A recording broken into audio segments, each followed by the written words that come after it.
Hello good afternoon students. तो आज हमने स्टार्ट करना है D and F block elements.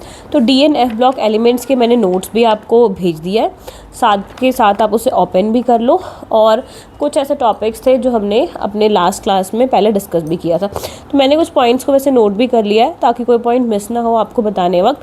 तो ये चैप्टर जो है आपका D and F block element, ये डी एंड एफ में से टोटल 7 मार्क्स के क्वेश्चन आते हैं आपके।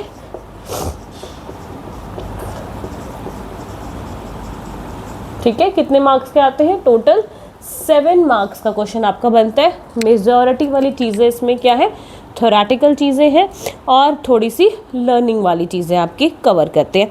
सबसे पहले अगर आपको पीरियोडिक टेबल याद हो, मॉडर्न पीरियोडिक टेबल में आप अपने नोट्स को पैरेलली खोल के रख सकते हो ताकि हम वहाँ से मैच करके इसको पढ़ सकते हैं।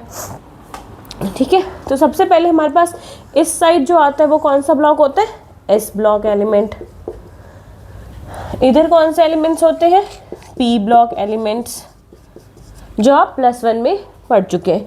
यहाँ पे जो आते हैं that is your D block, और नीचे आपके इलेक्ट्रोनाइट्स और एक्टिनाइट्स वाले एफ ब्लॉक एलिमेंट्स होते हैं। तो हमने क्या पढ़ना है? D block and F block elements के बारे में पढ़ना है। नोट्स में आपको प्रॉपर दिख भी रहा होगा किस तरीके से आपके स्टार्ट होता है। सबसे पहली बात, अब डी ब्लॉक एलिमेंट को हम क्या कहते हैं? Transition element. ट्रांजिशन मेटल्स बोल लो या तो ट्रांजिशन एलिमेंट्स हम इसको कहते हैं। अब इसका नाम ट्रांजिशन मेटल या ट्रांजिशन एलिमेंट क्यों पड़ा? सबसे पहले आपको क्वेश्चन पूछा जाएगा। तो इधर क्या होता है? एस ब्लॉक आपके मेटल्स होते हैं और ये मूव कर रहे होते हैं नॉन मेटल्स की तरफ। तो मतलब कुछ ना कुछ चेंज आ रहा होता है, तो इस वजह से हम इनको ट्रांजिशन एलिमेंट्स, ट्रांजिशन मेटल भी बोलते हैं। और एक और रीज़न है आपका यहाँ पे कि जो अब इसमें आप पढ़ोगे, यहाँ पे आपका आएगा जिंक, स्कैंडिनम और मरकरी वगैरह वाली चीज़ें। एक चीज़ आपको इलेक्ट्रॉनिक कॉन्फ़िगरेशन से पता चलेगी कि जितने भी डी ब्लॉक वाले एलिमेंट होते हैं उनमें फुली फिल्ड डी ऑर्बिटल्स नहीं होते हैं। ठीक है, फुली फिल्ड डी ऑर्बिटल्स इनके अंदर क्या होते हैं? बिल्कुल भी नहीं होते हैं। इसके बाद आप इसमें एक्सेप्शन पढ़ोगे जिंक, कैडमियम और मरकरी का, जिनके पास क्या होते हैं? फुली फिल्ड डी ऑर्बिटल्स, और ये केस क्या होता है? एक्सेप्शन होता है। बाकी ये सारे क्या होते हैं? Half filled D orbitals. मतलब 1 से 9 इलेक्ट्रॉन्स तो इसमें आते हैं बट कभी भी 10 इलेक्ट्रॉन्स नहीं आता, जिसकी वजह से भी हम इन्हें ट्रांजिशन एलिमेंट्स बोलते हैं। एक सेकेंड आप देना मुझे, हम कंटिन्यू करते हैं।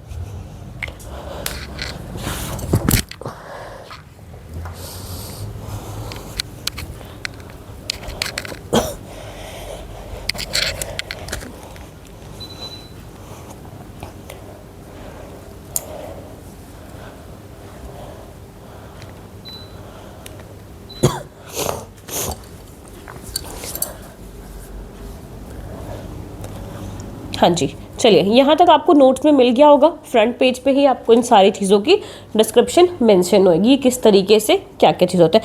अब हम आगे चलेंगे electronic configuration of D and F block elements. मैंने क्लास में भी आपको वैसे सिखा दिया था लास्ट क्लास में।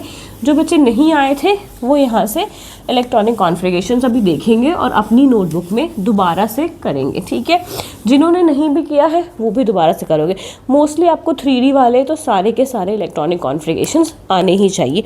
ठीक है, स्टार्ट करते हैं हम इलेक्ट्रॉनिक कॉन्फ़िगरेशन से।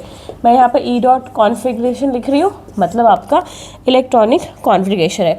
अगर आप एस ऑर्बिटल की बात करें, एस ऑर्बिटल्स की बात करें तो इसमें क्या होता है? NS 1 से 2 इलेक्ट्रॉन्स इसके अंदर आ सकते हैं, बट पढ़ना कौन सा है हमें? डी एंड एफ ऑर्बिटल्स के कॉन्फ़िगरेशंस पे ध्यान देना है। तो क्या आता है? सबसे पहले क्या आएगा? N-1। अब ये N-1 क्या चीज़ होती है ये भी मैं आपको बताती हूँ। N-1 D 1 to 10 और NS 1 से लेके 2 तक आ जाएगी। ये डी ब्लॉक की होती है। अब आएगी आपकी एफ ब्लॉक की। एफ ब्लॉक की आएगी N-2, F 1 से 14, N-1 डी 0 से 10 और NS2 तक, मतलब 1 और 2 इसके अंदर आप जो भी कह सकते हो वो फुलफिल हो जाएगी। अब यहाँ पे ये NN जो मैं लिख रही हूँ, ये N ये N भाई है क्या, ये N हमें रिप्रेजेंट क्या कर रहा होता है, तो ये चीज़ आप समझिए। तो यहाँ पे जो N है वो आउटर मोस्ट शेल को रिप्रेजेंट करता है। फॉर एग्जाम्पल मैंने ऐसे कुछ शेल बना दिए हैं, ठीक है, तो ये आपका क्या होगा, nth शेल बोलते हैं इसको। इसको आप बोलोगे n-1 वाला शेल, और इसको अंदर वाले को n-2 वाला शेल हम बोलते हैं, और इसके अकॉर्डिंग ही हम इसके अंदर कॉन्फ़िगरेशन करते हैं। मतलब ये वाला जो शेल है इसमें d आपका 1 से 10 तक, और n-2 किस में आ जाता है, आपके f ब्लॉक एलिमेंट में, जिसमें आप अपने 14 ऑर्बिटल्स को भर सकते हो, ठीक है।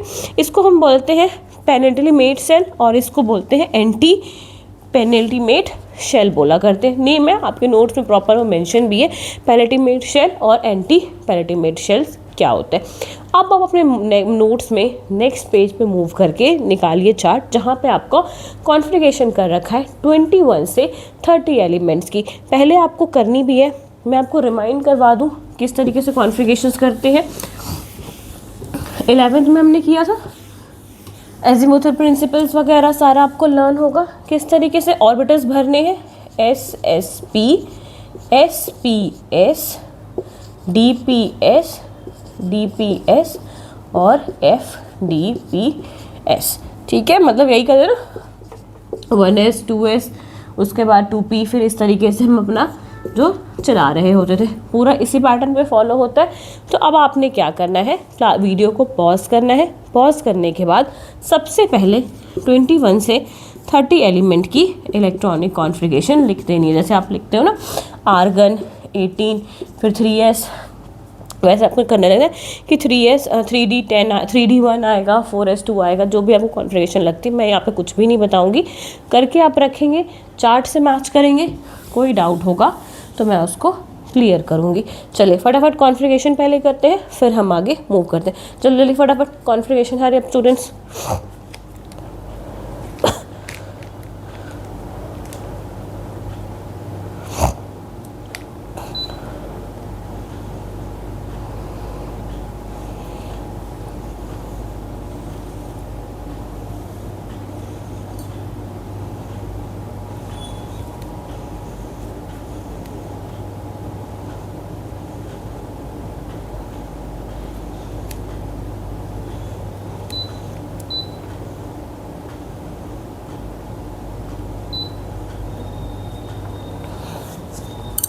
हाँ जी, हो गई आपकी कॉन्फ़िगरेशन सारी की सारी 21 से 30 तक की जितनी भी कॉन्फ़िगरेशंस थी।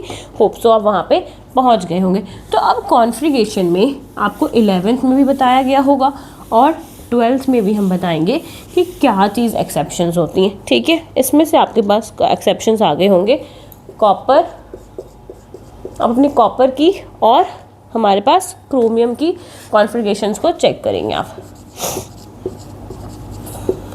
कॉपर और क्रोमियम, कॉपर की आपने क्या लिखी होगी 3D10 4S1, इसमें क्या आएगा 3D5 4S1, मतलब इधर आपने 6 नहीं किया होगा क्योंकि इसमें आपको रूल फॉलो करना होता है कि पहले सब में एक एक इलेक्ट्रॉन, मतलब पार्शियली हाफ फिल्ड होगा, फिर कंप्लीटली फुली फिल ऑर्बिटल्स हमारे आते हैं, ठीक है। यहाँ पे हो गया। अब आपके इम्पॉर्टेंट पॉइंट्स, मतलब जितना ब्रीफ इसको करके हम समराइज़ कर सकते थे वहाँ तक हमने किया है। अब क्या क्या चीज़ें इसमें काफ़ी इम्पॉर्टेंट होती है वो देखनी है हमें।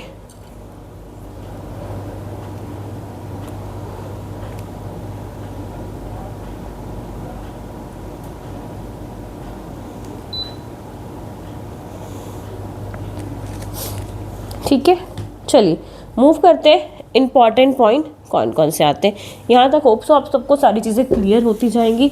नोट से भी रीड करेंगे, कुछ डाउट्स होगा तो हम क्लियर कर लेंगे। सबसे पहले हमारे पास आएगा कौन कौन से एक्सेप्शन के केस में ही आएगा। पॉइंट नंबर 1 में अगर आपको देखोगे जिंक, कैडमियम एंड जो मरकरी होता है, ठीक है। इनको हम क्या बोलते हैं, ये डी ब्लॉक एलिमेंट्स है, बट इनको we called it as non transition element. इनको क्या बोलोगे, नॉन ट्रांजिशन एलिमेंट। इनको नॉन ट्रांजिशन एलिमेंट क्यों बोला, क्योंकि they have fully filled D orbitals. याद रहेगा, इनके पास क्या होते हैं, fully filled D orbitals present होते हैं, जिसकी वजह से आप इनको क्या बोलोगे कि ये क्या है, नॉन ट्रांजिशन एलिमेंट्स होते हैं। इसके बाद आपके पास आएगा इनकी जो होती है मेल्टिंग पॉइंट, बॉइलिंग पॉइंट बहुत ही ज़्यादा हाई होती है। मेल्टिंग पॉइंट, बॉइलिंग पॉइंट का आगे चार्ट भी बन रखा है, एनसीईआरटी में भी ये चार्ट दे रखा है, वहाँ से भी हम इसको डिस्कस करने वाले हैं। कह रहे क्यों, क्योंकि इनके पास क्या होता है, स्ट्रॉन्ग, मैं तुझसे मेंशन कर रही हूँ ना, इसको तो छोड़ना ही नहीं है आपने, इससे जितना ज़्यादा आप कवर कर सकते हो। स्ट्रॉन्ग मेटालिक बॉन्ड होते हैं इनके पास, स्ट्रॉन्ग मेटालिक बॉन्ड, एंड क्यों होते हैं, क्योंकि इनके पास अनपेयर्ड इलेक्ट्रॉन्स होते हैं और ये अच्छे से जाके पेयरिंग कर लेते हैं, जिसकी वजह से इनकी मेटालिक बॉन्ड क्या हो जाती है, बहुत ही ज़्यादा स्ट्रॉन्ग होती जाती है। और जो डी ब्लॉक है बहुत ही वेरिएबल ऑक्सीडेशन स्टेट्स शो करते हैं। वेरिएबल मतलब कि जैसे कि फॉर एग्जांपल अगर मैंगनीज ले लो तो मैंगनीज +3 +2 +4 +5 +6 +7 तक का ऑक्सीडेशन स्टेट शो करता होता है। एक्सेप्शन है कुछ, एक्सेप्शंस कौन कौन से, स्कैंडिनम एंड जिंक, ये दोनों क्या होते हैं, ये बहुत बस दो ही ऑक्सीडेशन स्टेट शो करेंगे, बहुत कम होते हैं, बाकियों की मैक्सिमम ऑक्सीडेशन स्टेट जो मैंगनीज है वो शो कर रहा होता है आपका यहाँ पे।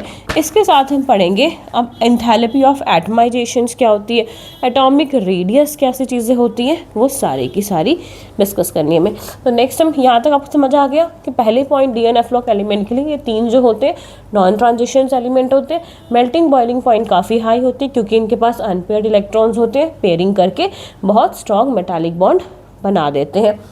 तीसरी बात, वेरिएबल ऑक्सीडेशन स्टेट्स होती है, मतलब इनके जो डी ब्लॉक एलिमेंट्स होते हैं उसमें एक से ज़्यादा मल्टीपल ऑक्सीडेशन स्टेट्स शो करने वाले एलिमेंट्स मिलते हैं।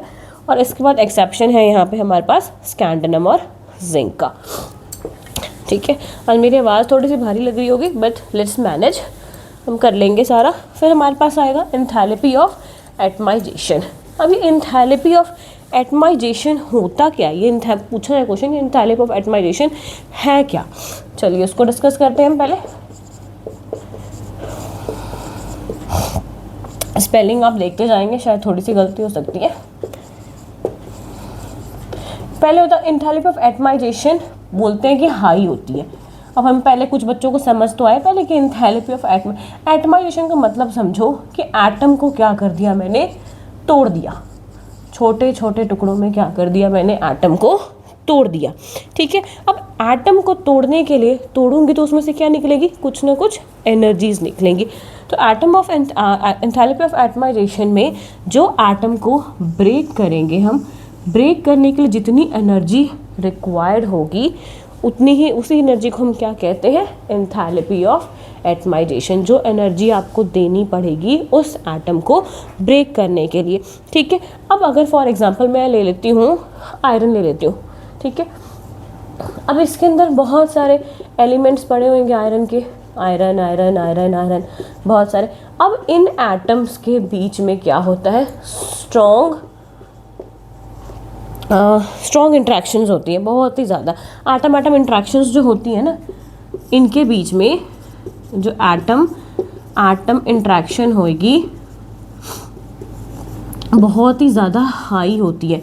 अब भाई एटम एटम इंट्रैक्शन ही बहुत ज़्यादा हाई है तो मुझे एनर्जी भी क्या प्रोवाइड करनी पड़ेगी, बहुत ही ज़्यादा हाई एनर्जी प्रोवाइड करनी पड़ेगी इस पर्टिकुलर एलिमेंट को ब्रेक करने के लिए। ठीक है, तो इसी वजह से इनकी एंथैल्पी ऑफ एटमाइजेशन भी डी ब्लॉक एलिमेंट्स की ज़्यादा होती है। रीज़न क्या बताओगे, क्योंकि इनकी जो एटम एटम इंट्रैक्शंस है बहुत स्ट्रॉन्ग होती है। मूविंग टू द नेक्स्ट, अब हम मूव करेंगे एटॉमिक रेडियस पे।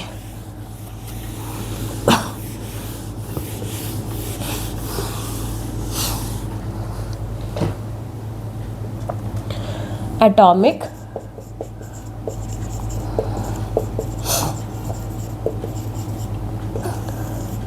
अब जो डी ब्लॉक एलिमेंट्स में एटॉमिक रेडियस है ना, पहले समझो तो कमती जाती है। ये एटॉमिक रेडियस किसी एलिमेंट का बना रही हूँ, ये क्या हो रही है, पहले डिक्रीज हो रही है, फिर एक टाइम पे आएगा जब वो क्या हो जाएंगी, कांस्टेंट हो जाती है, फिर फर्दर ऑन जो है वो क्या होगी, इंक्रीज होगी। मतलब atomic radius D block element का on moving from left to right of the periodic table, पहले वो कमती है, फिर कांस्टेंट हो जाती है, और फिर क्या हो जाती है, वो बिल्कुल ही स्पीड से बढ़ जाती है। तो अब ऐसा होता क्यों है, इनमें क्या ऐसी प्रॉब्लम है जो ये पहले डिक्रीज होएंगी, फिर ये कांस्टेंट रहती है, एंड आफ्टर दैट ये क्या हो जाएगी, इंक्रीज होनी स्टार्ट कर देती है। तो इसमें बात आते करते हम न्यूक्लियर चार्ज की। न्यूक्लियर चार्ज में क्या होता है और शील्डिंग इफेक्ट क्या होता है, तो इसको समझने के लिए आप समझेंगे शील्डिंग इफेक्ट क्या होता है। शील्डिंग इफेक्ट प्लस में बताया, बीच में क्या होता है, आपका न्यूक्लियस होता है, ठीक है, ये कुछ शेल है, यहाँ पे इलेक्ट्रॉन्स रहते होंगे, यहाँ पे भी इलेक्ट्रॉन्स रहते होंगे, ठीक है। अब ये वाले इलेक्ट्रॉन्स जो है क्या करते हैं, न्यूक्लियस के पास इन इलेक्ट्रॉन्स को नहीं आने देते हैं, ठीक है, ये रिपल्शन करवाते हैं। इलेक्ट्रॉन क्या होती है, यहाँ पे रिपल्शन होती है, ठीक है, इलेक्ट्रॉन रिपल्शन। तो ये इलेक्ट्रॉन्स न्यूक्लियस के पास अपर वाले शेल के इलेक्ट्रॉन्स को नहीं आने देते हैं, और वहाँ पे एक शील्ड प्रोवाइड कर देते हैं। मैं खड़ी हूँ, उधर से कुछ आने नहीं दूँगी, मैंने यहाँ पे शील्ड लगा ली है, ठीक है। तो वैसे ही ये इलेक्ट्रॉन्स क्या करते हैं, शील्ड लगा देते हैं इलेक्ट्रॉन रिपल्शन की वजह से। तो इसी को हम क्या कहते हैं, शील्डिंग इफेक्ट। और न्यूक्लियर चार्ज यहाँ पे इलेक्ट्रॉन को मतलब घसीट रहा होता है कि उसको लेके जाना है, हमने किसी भी तरीके से वहाँ पे लेके जाना है। तो सबसे पहले बीच में क्या होगा, ऑन द मतलब पहले जो कांस्टेंट वाली चीज़ आई, कांस्टेंट वाले केस में क्या होगा, जो मिडिल वाली केस मैंने नोटिस ऐसे कर रखा है, आपको नोट्स में मिल जाएगा, स्कैंडियम, टाइटेनियम, वेनेडियम, क्रोनोडियम में इलेक्ट्रॉन्स, जो इनमें इलेक्ट्रॉन्स होते हैं, इधर इलेक्ट्रॉन्स जो न्यूक्लियर चार्ज होता है वो बराबर हो जाता है शील्डिंग इफेक्ट के। जैसे जैसे आप पीरियोडिक टेबल में बढ़ोगे, एलिमेंट्स के एटॉमिक नंबर बढ़ेंगी, तो इलेक्ट्रॉन्स का नंबर भी बढ़ता चला जाएगा। तो जैसे इलेक्ट्रॉन का नंबर बढ़ेगा, इलेक्ट्रॉन्स ज़्यादा आते जाएंगे। तो एक टाइम ऐसा आता है जहाँ पहले तो क्या है, इलेक्ट्रॉन्स अगर आपके कम है तो शील्डिंग इफेक्ट आपकी क्या हो रही है, कम होएगी या ज़्यादा होएगी, कम होती जाएगी, शील्डिंग इफेक्ट कम है। एक टाइम पे आएगा जहाँ पे शील्डिंग इफेक्ट और इलेक्ट्रॉन्स जो है, इलेक्ट्रॉन्स और न्यूक्लियर चार्ज जो है वो बराबर हो जाएंगे। फिर लास्ट में क्या आएगा, आपके ग्रेटर नंबर ऑफ इलेक्ट्रॉन्स आ जाएंगे, जहाँ पे आपके इनर शेल में इलेक्ट्रॉन्स पूरे फुली फिल होने, 8 का फिल होना स्टार्ट हो जाएगा। तो आउटर वाले जो है वो कम हो जाएंगे। तो यहाँ पे क्या होगा, न्यूक्लियर चार्ज जो है वो कम हो जाता है शील्डिंग इफेक्ट से। शील्डिंग इफेक्ट बढ़ जाता है, जिसकी वजह से एटॉमिक रेडियस हमारी बढ़ना ही स्टार्ट हो जाती है। पहले कम होगा, पहले कम क्यों होगा, क्योंकि पहले शील्डिंग इफेक्ट कम था, न्यूक्लियर चार्ज ज़्यादा था। कांस्टेंट क्यों है, क्योंकि न्यूक्लियर चार्ज और शील्डिंग इफेक्ट बिल्कुल बराबर हो गई। लास्ट में क्या होगा, न्यूक्लियर चार्ज कम हो जाएगा और शील्डिंग इफेक्ट बढ़ जाएगी, जिसकी वजह से हमारे एटॉमिक रेडियस जो है बढ़ जाते हैं। तो ये थे एटॉमिक रेडियस की बात। अब हमने स्टार्ट करना है कॉम्प्लेक्स कंपाउंड्स क्या होते हैं, ठीक है। Next we are moving with complex compounds, मतलब जो डी एंड एफ ब्लॉक के एलिमेंट्स हैं ये अब कुछ कॉम्प्लेक्स कंपाउंड भी बनाते हैं। पहले जब हम केमिकल काइनेटिक्स पढ़ के आएंगे तो आपको कॉम्प्लेक्स कंपाउंड्स समझ आएंगे होते क्या हैं। जैसे बस आप यहाँ पे आप मेंशन कर सकते हो, लर्न कर सकते हो कि ये क्या बनाते हैं,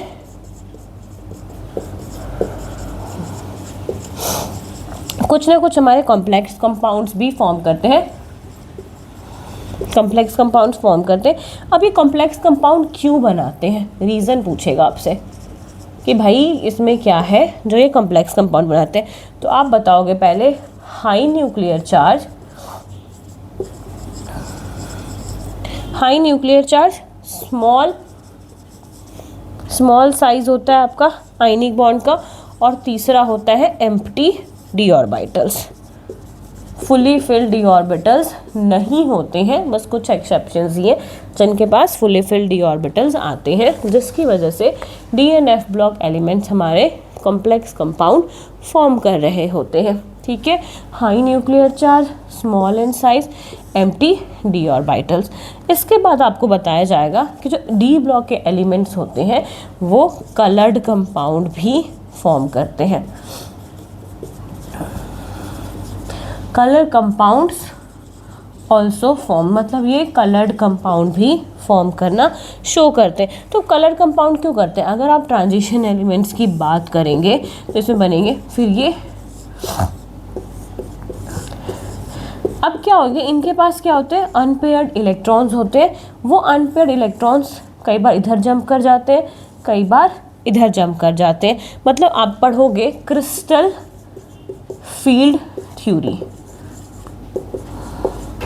ये आपके नेक्स्ट चैप्टर में है, क्रिस्टल फील्ड थ्योरी क्या होती है, जिसमें आपको बताया जाएगा कि ट्रांजिशन एलिमेंट्स में जो अनपेयर्ड इलेक्ट्रॉन्स होते हैं वो अनपेयर्ड इलेक्ट्रॉन्स किस तरीके से जंप कर जाते हैं। तो जब भी विजिबल रेज की बात आएगी, विजिबल रेज जो हम +1 में पढ़ के आ गए हैं, विजिबल, गामा, इंफ्रारेड जो होते हैं, तो विजिबल रेज में ये हमें क्या दिखते हैं, कलर्ड कंपाउंड शो कर देते हैं।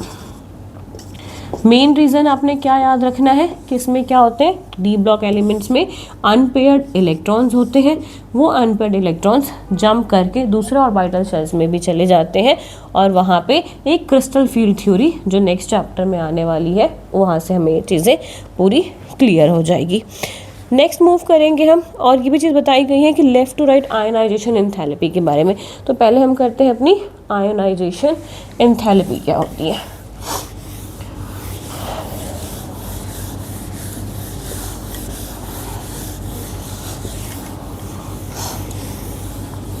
यहाँ तक का सारा क्लियर है? पॉज करके आप नोट्स में से भी मैच कर सकते हो, प्रॉपर्टीज़ मिल जाएगी। एट द एंड उसमें काफ़ी सारे आपको क्वेश्चंस भी देखने को मिल जाएंगे।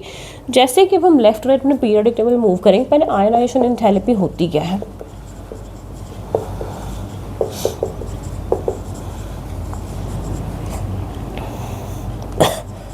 आयनाइजेशन एंथैल्पी ये हम बहुत ही छोटे क्लासेस से पढ़ना स्टार्ट कर देते हैं, मोस्टली 10th में भी कई बार इसके डिस्कशन स्टार्ट हो जाएगी, नहीं तो +1 में तो प्रॉपर आपको आयनाइजेशन एंथैल्पी बताई जाती है। It is the amount of electron, मतलब इसमें क्या होता है, टेंडेंसी ऑफ एनर्जी, जिसमें से आपको क्या करना है, आउटर मोस्ट शेल में से इलेक्ट्रॉन को रिमूव करना है। ठीक है, रिपीट कर रही हूँ, amount of energy required to remove an unpaired electron from the outermost shell.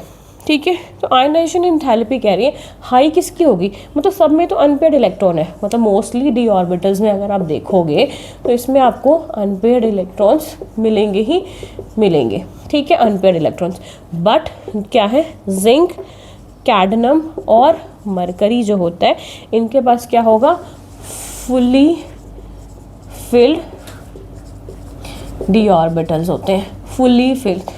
अब भाई पूरे इलेक्ट्रॉन्स भरे हुए हैं तो निकालने में क्या होगी, ज़्यादा एनर्जी लगेगी। तो ionization enthalpy of zinc, cadmium और मरकरी, इनकी क्या होती है, बहुत ही ज़्यादा हाई होती है। इनमें से इलेक्ट्रॉन निकालने के लिए हमें बहुत ज़्यादा एनर्जी चाहिए होगी। ठीक है, रिपीट कर रही हूँ, आयनाइजेशन में इनमें से इलेक्ट्रॉन निकालने में बहुत ज़्यादा एनर्जी चाहिए होगी। रीज़न क्या है, क्योंकि इनके पास क्या होता है, fully filled D orbitals present होते हैं, और जो हमारे बाकी ट्रांजिशन एलिमेंट्स होते हैं उनमें अनपेयर्ड इलेक्ट्रॉन्स प्रेजेंट होते हैं। तो as compare to zinc, cadmium, mercury, उनमें जो हमें एनर्जी लगती है वो कम लग रही होगी। नेक्स्ट मैंने मेल्टिंग पॉइंट के बारे में बताया था पीछे। मेल्टिंग पॉइंट का एक ग्राफ एनसीईआरटी में भी दे रखा है और आपके नोट्स में भी दे रखा है कि किस तरीके से वहाँ पे हमने उसको डिस्कस करना है। चलिए, मेल्टिंग पॉइंट आपको जो रिटन पार्ट होगा वो वहीं से आपको मिल जाएगा, बस मैंने थोड़ा थोड़ा आपको बताना है कि मेल्टिंग पॉइंट कैसे होता है। मेल्टिंग पॉइंट जनरली इनका क्या होगा, हाई होता है, एक यहाँ पे पीक पॉइंट आता है, फिर धीरे धीरे लो करता है, फिर आपके पास आएंगे और आपको कुछ इस तरीके का 3 पॉइंट दिखेगा कि पहले कम होता है, फिर वो बढ़ेगा, फिर वो नीचे को आएगा। क्यों? क्योंकि जो बहुत ही हार्ड एलिमेंट्स होते हैं, वेरी हार्ड। जो जिंक, कैडमियम और मरकरी है ना, बहुत ही हार्ड एलिमेंट्स होते हैं, जिसकी वजह से इनका मेल्टिंग एंड बॉइलिंग पॉइंट बढ़ जाता है, फिर जाके नीचे और बाकी एलिमेंट्स जब आप मूव करोगे तो वो कम हो जाता है। थ्योरी में साथ के साथ आपकी लिखी हुई है। इन मोस्ट इम्पॉर्टेंट जब आपके आएगा पैरामैग्नेटिक एंड डायामैग्नेटिक के बारे में, कि पैरामैग्नेटिक क्या होती है और डायामैग्नेटिक क्या होती है। तो ये सब तो प्रॉपर्टीज़ थी आपकी, आयनाइजेशन एंथैल्पी, एटॉमिक रेडियस, किस किस तरीके से काम करती होती है। कुछ भी डाउट्स है तो आप साइड बाय साइड आप लिख सकते हैं, बट एक बार आपने नोट्स ज़रूर रीड करना है और इस वीडियो को थोड़ा ध्यान से देख के आना है कि क्या क्या चीज़ें आपकी रह जाती है। अब हमने स्टार्ट करना है magnetic nature of D and F block element.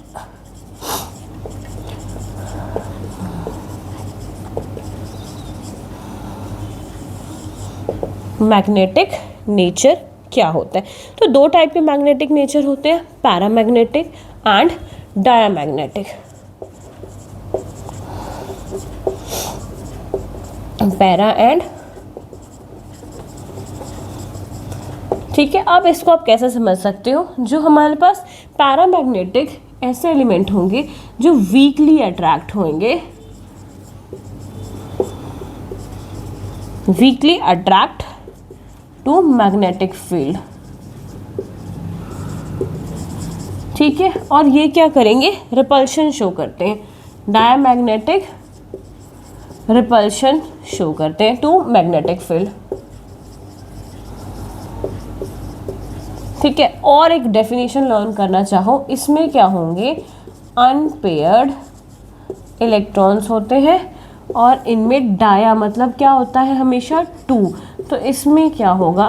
Paired electrons होगा। नाम ही इंडिकेट कर रहा है डायामैग्नेटिक, डाया का मतलब 2 इलेक्ट्रॉन्स होते हैं। तो ये क्या होंगे? पेयर्ड इलेक्ट्रॉन्स होते हैं। जब भी इनके शेल देखोगे ना, एक ऊपर एक नीचे के डायरेक्शन में इलेक्ट्रॉन्स होते हैं। पैरामैग्नेटिक में हमेशा एक इलेक्ट्रॉन्स हमेशा अनपेयर्ड फॉर्म में ही आपको दिखेगा। तो ये पैरामैग्नेटिक है और ये डायामैग्नेटिक है। अब एक और चीज़ इसमें बताई जाएगी, वो हम क्लास में करेंगे। मैग्नेटिक मूवमेंट का फॉर्मूला है शायद,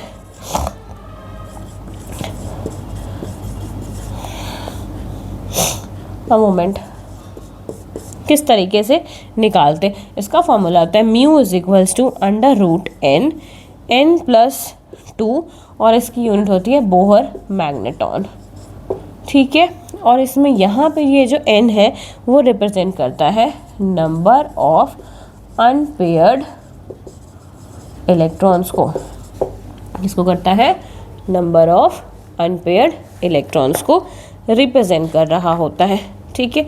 अब इसके बाद हमारे पास रह गया, जो हमने स्टार्ट किया था उस दिन मैंने आपको यहाँ तक सारी चीज़ें बता दी थी। फॉर्मेशन ऑफ इंटरस्टिशियल कंपाउंड क्या होते हैं और प्रिपरेशंस KMnO4 वगैरह की क्या होती है। हार्डली मोस्टली 10 मिनट्स लगेंगे आपको, कोई ब्रेक वगैरह लेना है तो आप ले सकते हैं। इसके बाद हम स्टार्ट करते हैं next, formation of interstitial compound. Video अपने मैंडेटरी देखनी ही देखनी। जिन बच्चों ने काम नहीं पूरा किया होगा उनको पहले काम पूरा करना है, फिर we will move to the next chapter.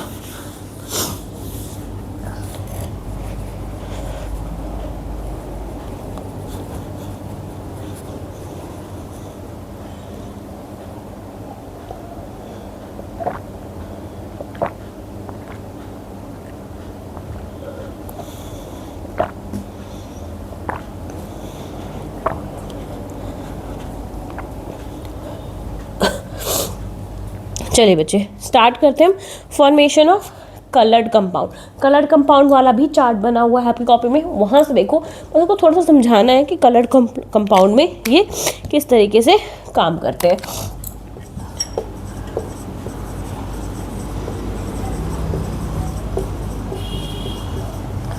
Coloured compounds, ठीक है। अब आपके जो डी ब्लॉक एलिमेंट्स है ना, जैसे पीछे आपने अभी पढ़ के आए हो, ये इसमें ट्रांजिशन एलिमेंट्स होते हैं, अनपेयर्ड इलेक्ट्रॉन्स होते हैं। विजिबल रे में क्रिस्टल फील्ड थ्योरी के अकॉर्डिंग ये कंपाउंड्स हमारे कलर शो करते हैं। पर कुछ ऐसे कंपाउंड है जिनके आपको कलर लर्न करने हैं, जैसे आप देख सकते हो स्कैंडियम, और मार्कर भी नहीं चल रहा, वहाँ पे लिखा होगा, आप देखो SC और टाइटेनियम जब +4 स्टेट में होते हैं तो ये दोनों भी क्या होते हैं, कलरलेस होते हैं। जैसे वैनेडियम क्या होगा, वॉयलेट का होगा, सॉरी क्रोमियम आपका वॉयलेट कलर का होता है। तो कुछ ऐसे कलर्स जो है आपको लर्न करने मैंडेटरी है, जब कलर चार्ट में एनसीईआरटी में भी गिवन है और आपके नोट्स में भी गिवन है। मतलब ये D blocks elements colour compounds भी बनाते हैं। अब आपके स्टार्ट होता है फॉर्मेशन ऑफ इंटरस्टिशियल कंपाउंड, जो मैंने उस दिन छुड़वा दिया था कि ये हम नेक्स्ट क्लास में करेंगे।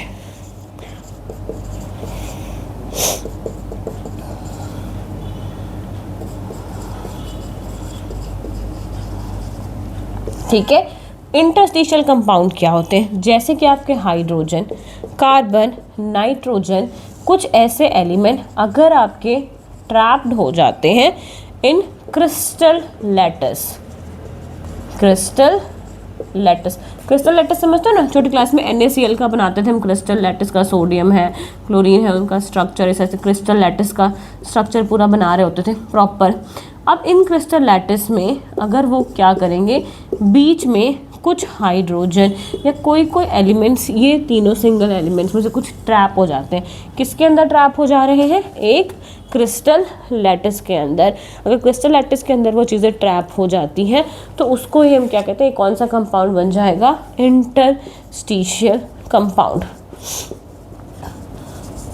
ठीक है, इसको हम कहते हैं इंटरस्टिशियल कंपाउंड। जब भी हाइड्रोजन, कार्बन, नाइट्रोजन ऐसे सिंगल एलिमेंट्स आपके किसी भी क्रिस्टल लैटिस में ट्रैप हो जाएंगे तो इनको हम बोलेंगे इंटरस्टिशियल कंपाउंड बोलते हैं। ये ना तो आयनिक होते हैं ना ही कोवेलेंट होते हैं, जो इंटरस्टिशियल कंपाउंड्स होते हैं। ठीक है, ये इंटरस्टिशियल कंपाउंड है, ये ना तो आपके आयोनिक कैरेक्टर शो करेंगे ना ही कोवेलेंट, ये इन बिटवीन होते हैं। मतलब ये दोनों नहीं, ये इन बिटवीन वाले कैरेक्टर्स सारे के सारे शो करते हैं। फुली ना तो वो शो करेंगे ना ये करेंगे। और ये इतने हार्ड, जैसे ही इन क्रिस्टल लैटिस के बीच में हाइड्रोजन, कार्बन, नाइट्रोजन ये सारी चीज़ें आ जाती हैं, दे बिकम वेरी हार्ड हो जाएंगे, जिसकी वजह से इनका melting point and boiling point भी बहुत ही ज़्यादा हाई हो जाएगा। ठीक है, मेल्टिंग एंड बॉइलिंग पॉइंट भी काफ़ी हाई होता चला जाता है। तो ये तो थी पूरी की पूरी आपकी थ्योरेटिकल चीज़ें, पूरी की पूरी थ्योरेटिकल चीज़। अब इनमें से दो ही प्रिपरेशंस आपको पढ़नी है, क्रोमेट आयन की और डाइक्रोमेट आयन, K2Cr2O7 की और पोटेशियम परमैंगनेट की प्रिपरेशंस पढ़नी है। तो वो काफ़ी अच्छे तरीके से आपने करना है, वो इन एग्ज़ाम में एज इट इज़ पूछी जाती है और वहाँ से आपका काम बन जाएगा। ठीक है, तो यहाँ तक जितने भी डाउट्स हैं होप सो आप कलेक्ट कर रहे होंगे, सारे के सारे डाउट्स अपने।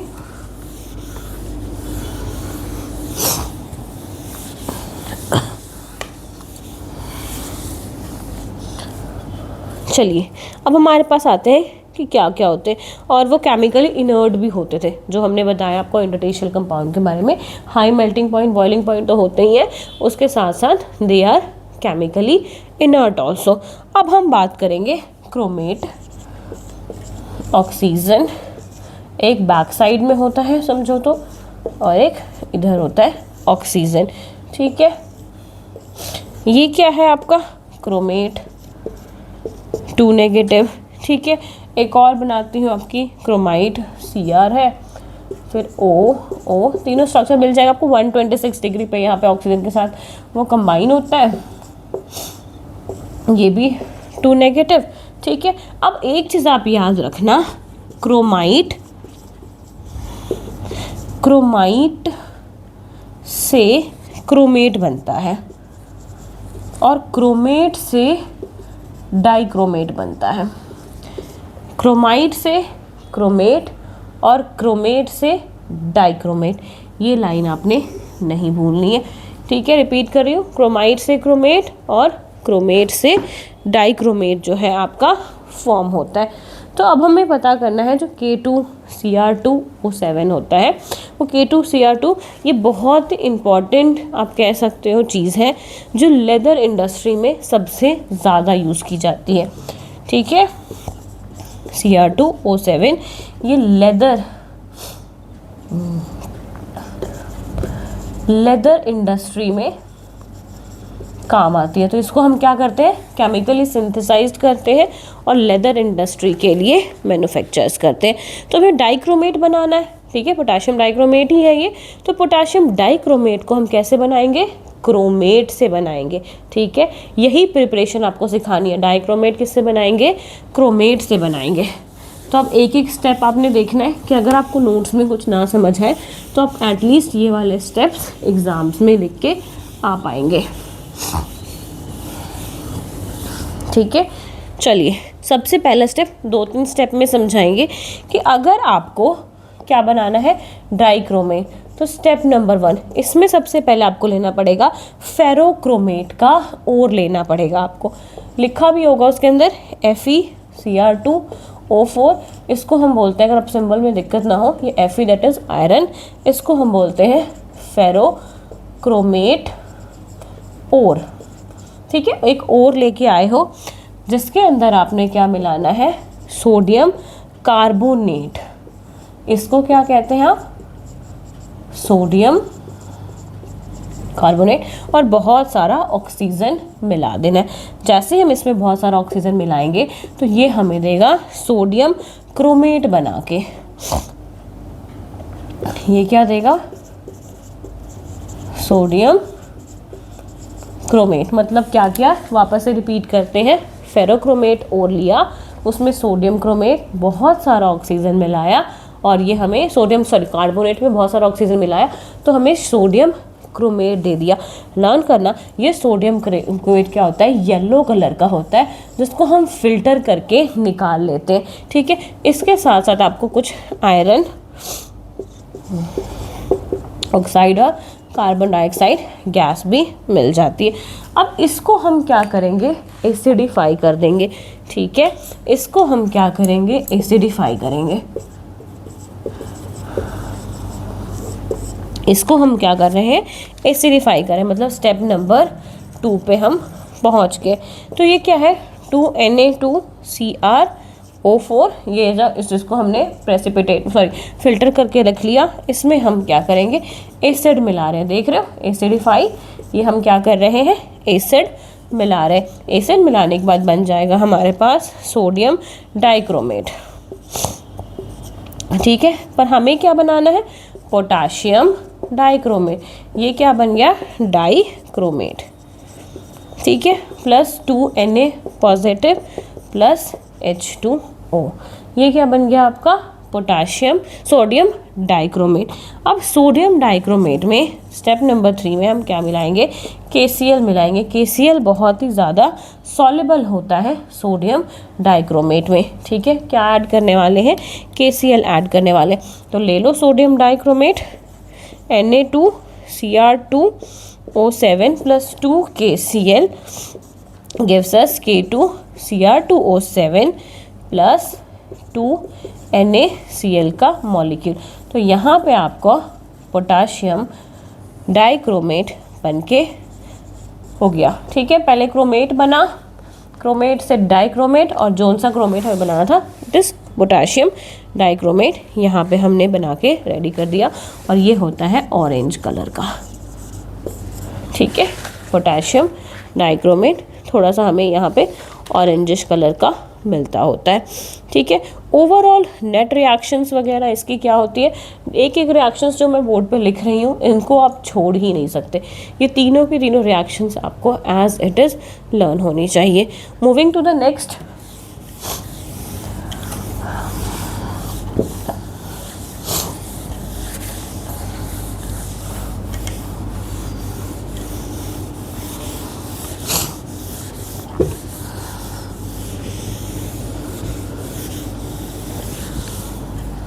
ठीक है। कुछ इम्पॉर्टेंट रिएक्शंस है जो हमें कवर करनी है इसके साथ ही। 2Cr O4 2 negative. अब देखो ये क्या था आपका, क्रोमेट था ना। क्रोमेट में अगर आप एसिड मिलाते हो तो ये आपका डाइक्रोमेट में मिल जाएगा। अगर वापस से आप डाइक्रोमेट में क्या करोगे, ये एसिड मिला दिया, अब बेस मिला दोगे, ठीक है। बेस मिला दोगे तो ये वापस से ये डिस्प्रपोर्शनेट रिएक्शंस जो होता है ना वैसे शुरू करते हैं। मतलब देखो क्रोमेट में आपने क्या किया, एसिड मिलाया, रिपीट कर रही हूँ, ये क्या है आपका क्रोमेट में आपने एसिड मिलाया तो डाइक्रोमेट, डाइक्रोमेट में आपने क्या मिलाया बेस, तो वापस से क्रोमेट बन गया। इसको डिस्प्रपोर्शन रिएक्शन भी कहते हैं, ठीक है, ये डिस्प्रपोर्शन रिएक्शन के नेम से भी जाना जाता है। अब कुछ कन्वर्जन्स पूछे जाएंगे आपसे इनके बेसिस पे कि कौन कौन से कन्वर्जन्स होते हैं और किस किस तरीके से हम उस कन्वर्जन्स को करते हैं, ठीक है। अब कन्वर्जन्स किस किस तरीके से होती,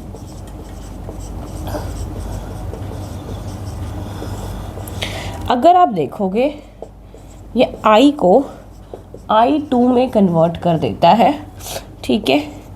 H2S को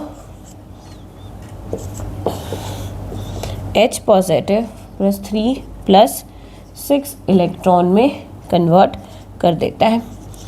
SN2 पॉजिटिव को 3SN4 पॉजिटिव प्लस 6 इलेक्ट्रॉन में कन्वर्ट करता है। 6 आयरन 2 पॉजिटिव को ये 6Fe3 पॉजिटिव प्लस 6 इलेक्ट्रॉन के अंदर कन्वर्ट करता है। तो ये हमारे पास कुछ कन्वर्जन्स हैं कि किस किस तरीके से होती है।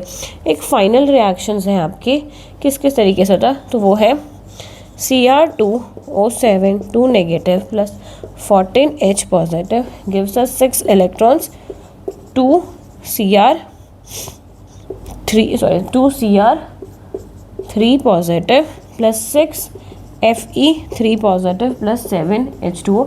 ये नेट ओवरऑल रिएक्शन जो आयनिक रिएक्शन आप कहते हो, ये वो वाली रिएक्शंस यहाँ पे स्टार्ट होती है। ये कुछ कन्वर्जन्स हैं जो एग्ज़ाम में आपसे पूछी जा सकती हैं, वैसे तो इतना कुछ इम्पॉर्टेंट है नहीं। लास्ट हमारा रह गया that is a preparations of KMnO4 and after that lanthanides का छोटा सा पार्ट है और ये चैप्टर फिनिश हो जाएगा आपका, ठीक है। Next we are moving with properties.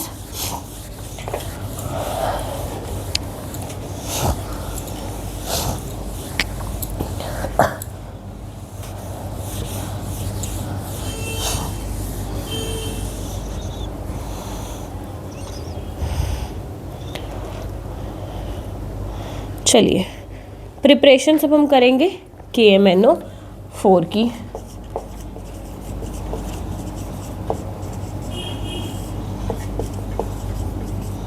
इसको क्या बोलते हैं, पोटेशियम परमैंगनेट।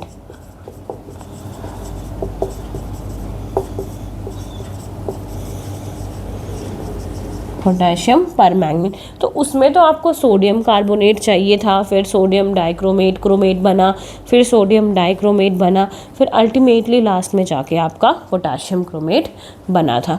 यहाँ पे आपको क्या बनाना है, पोटेशियम परमैंगनेट बनाना है। तो पोटेशियम परमैंगनेट को बनाने के लिए जो हमारे पास चीज़ चाहिए उसको कहते हैं pyrolusite, that is your MnO2। इसको हम बोलते हैं पायरोलोसाइट। इससे बनाएंगे हम KMnO4।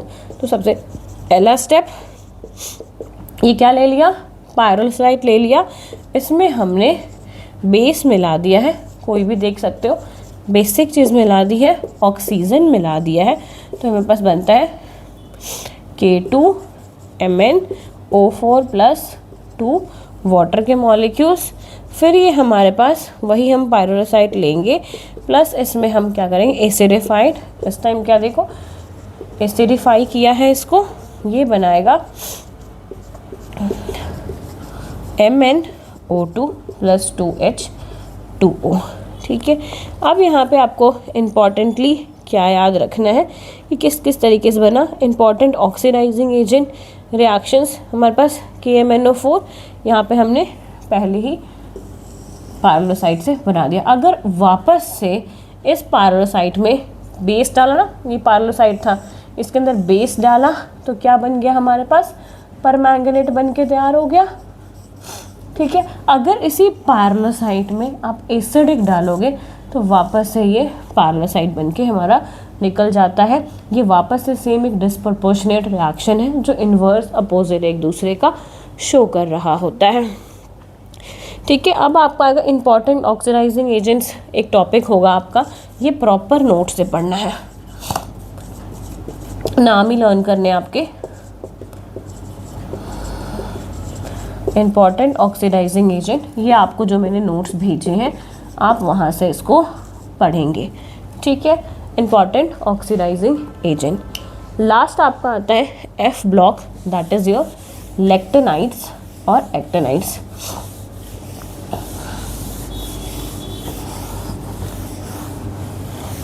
जैसे कि आपने पीरियोडिक टेबल देखा, यहाँ पे बी इधर क्या था, इधर आपका एस ब्लॉक था, इधर आपका पी ब्लॉक एलिमेंट था और यहाँ पे आपका डी ब्लॉक एलिमेंट था और नीचे that is your F block element. यहाँ पे आपके एक लैक्टेनॉइड्स थे और लास्ट में क्या था, एक एक्टेनॉइड्स प्रेजेंट होता है।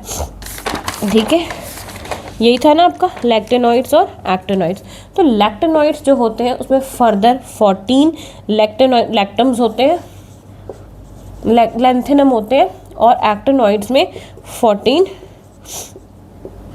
एक्टिनॉइड्स प्रेजेंट होते हैं, लैक्टेनाइड्स और एक्टिनॉइड्स। तो अब आपके मन में क्वेश्चन आएगा, मैम जब ये हैं डी ब्लॉक के एलिमेंट्स तो इनको हमने अलग से क्यों रखा, यहीं पे क्यों नहीं रखा, लैक्टेनम और एक्टेनम्स जो है हमारे उनको हमने ऊपर डी ब्लॉक्स में ही क्यों नहीं रखा। इसीलिए हमने इसको बाहर रखा क्योंकि इनकी जो प्रॉपर्टीज़ हैं वो डी ब्लॉक से बिल्कुल अलग होती है। ठीक है, इनकी जो प्रॉपर्टी है वो डी ब्लॉक से अलग होती है। ठीक है, याद रहेगा, इनकी प्रॉपर्टीज़ डी ब्लॉक से अलग रहती है। इसी वजह से लैक्टेनाइड और एक्टेनाइड्स को हम कहाँ रखते हैं, एफ ब्लॉक में रखते हैं। एफ ब्लॉक की कॉन्फ़िगरेशन वापस से n-2 F1 से 14 होएगी, फिर n-1 वाली आएगी जिसमें D 0 से 10 तक होगा आपका और NS2 आपका यहाँ पे होगा। क्लियर है। अब आपको पूछा जाएगा कि लैक्टेनॉइड कॉन्ट्रैक्शंस क्यों होती है, लैक्टेनॉइड्स में जो भी चीज़ें हैं कि इनमें कॉन्ट्रैक्शंस क्या होती है। लास्ट में सिंपल लास्ट टॉपिक है बिल्कुल, what is लैक्टेनॉइड contraction.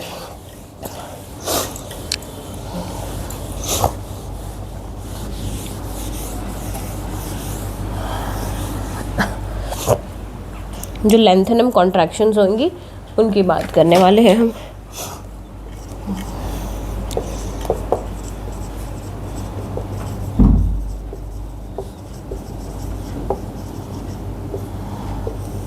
Lanthanoid contraction, तो एफ ब्लॉक में ना याद रखो, एफ ब्लॉक में ना पुअर शील्डिंग इफेक्ट होती है। पुअर शील्डिंग इफेक्ट का मतलब समझो, फॉर एग्जांपल यहाँ पे इलेक्ट्रॉन्स है, यहाँ पे इलेक्ट्रॉन्स है, ये इलेक्ट्रॉन्स जो है, ये वाले इलेक्ट्रॉन्स इस इलेक्ट्रॉन को रिपेल नहीं कर पा रहे हैं, रिपल्शन बहुत वीक है। ठीक है, जो न्यूक्लियस के पास जो इलेक्ट्रॉन्स हैं वो बाहर वाले इलेक्ट्रॉन्स को रिपेल नहीं कर पा रहे हैं, जिसकी वजह से इनका जो ये क्या होंगे, ये इलेक्ट्रॉन्स थोड़े से न्यूक्लियस की तरफ अट्रैक्ट होंगे और जो लैंथेनॉइड्स होते हैं उनकी एटॉमिक साइज इस तरीके से डिक्रीज होनी स्टार्ट हो जाती है। इसी को हम कहते हैं lanthanoid contraction due to poor shielding effect of F block elements, जिसमें रिपल्शन वीक होने की वजह से न्यूक्लियस के पास सारे इलेक्ट्रॉन्स अट्रैक्ट होने स्टार्ट हो जाते हैं और इनकी साइज़ क्या हो जाती है, डिक्रीज़ हो जाती है। तो मैंने वन शॉट रिवीजन में जो भी जितने भी आपके डी ब्लॉक एलिमेंट्स थे वो पूरे के पूरे कवर करवा दिए हैं। कोई भी डाउट होगा तो मैं क्लास में कवर करूँगी, बट आपने वीडियो के साथ नोट्स को एक बार पढ़ के आना है परसों वाली क्लास में, और जितने भी डाउट्स होंगे उसको लेना है। कुछ क्वेश्चंस भी हैं उसको भी आप प्रैक्टिस कर सकते हैं। So thank you students, hope so आपको समझ आया हो। कुछ डाउट्स हो तो आप इकट्ठा ले सकते हैं। Thank you.